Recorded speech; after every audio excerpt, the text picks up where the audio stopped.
میرے نبی نے کتنے معجزے دکھائے مکے میں، نہیں کلمہ پڑھا۔ بدر میں ان کے 70 مارے گئے، فرشتوں کو دیکھا، جبریل کے گھوڑے کی آواز سنی، کلمہ نہیں پڑھا۔ خندق میں شکست ہوئی، کلمہ نہیں پڑھا۔ پانی نکلتے دیکھا انگلیوں سے، کلمہ نہیں پڑھا۔ ایک بکرے کا ایک بازو پکایا، ایک بازو بکرے کا، ایک اگلا جو بازو ہوتا، اور 40 آدمیوں نے کھانا کھایا اور ایک بوٹی کم نہیں ہوئی، ایک بوٹی کم نہیں ہوئی، کلمہ نہیں پڑھا۔ لیکن جب میرے نبی نے کہا جاؤ معاف کیا تو سارے ہی کلمہ پڑھ گئے کہ واقعہ یہ اخلاق نبی کے ہو سکتے۔ حنین کی جنگ میں جب بھاگے لوگ، شکست ہوئی، تو ایک صحابی کا بھاگتے ہوئے پاؤں ہمارے نبی کے پاؤں پر آیا، جوتا سخت تھا، تو آپ نے کہا اوجعتنی، اور آپ کے ہاتھ میں چھڑی تھی، آپ نے اس کو یوں ماری، کہا اوجعتنی، ارے تو نے مجھے کتنا زیادہ درد پہنچایا، دکھ پہنچایا۔ وہ بیچارے پگھل کے رہ گئے اور پریشان ہو گئے، اور فرماتے ہیں سارا دن میں پریشان، ساری رات پریشان کہ اللہ کے نبی کو میں نے تکلیف پہنچائی، اب میرا کیا بنے گا۔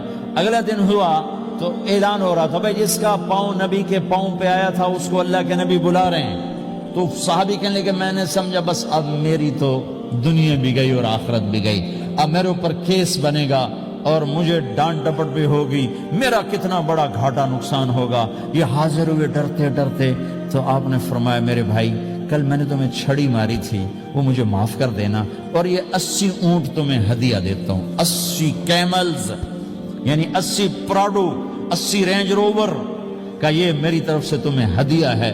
وہ حیران پریشان، یہ میرے نبی کے اخلاق ہیں، یہ میرے نبی کے اخلاق ہیں۔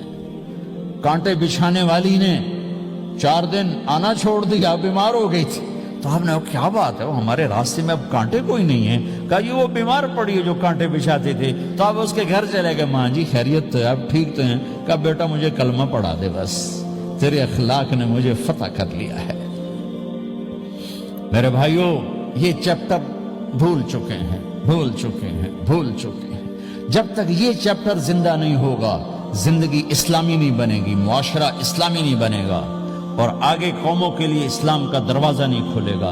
ہمیں معاف کرنا آتا ہو، ہمیں گالی دینے والے کو دعا دینا آتا ہو، غیبت کرنے والے کی تعریف آتی ہو، اور غیبت کرنے سے، غیبت سننے سے اپنے آپ کو ایسے بچاؤ جیسے زہر سے بچاتے ہو، اسے آگ سے بچاتے ہو۔ ایک دوسرے کو نفرت کا بول نہ بولو ورنہ ساری زندگی تباہ و برباد ہو جائے گی۔ میرے رب کی قسم، میرے نبی نے کہا ایک زبان کا بول انسان بولتا ہے اور جہنم کی گہرائیوں میں گر جاتا ہے، اور ایک زبان کا بول انسان بولتا ہے اور جنت کے درجات پر چڑھ جاتا ہے۔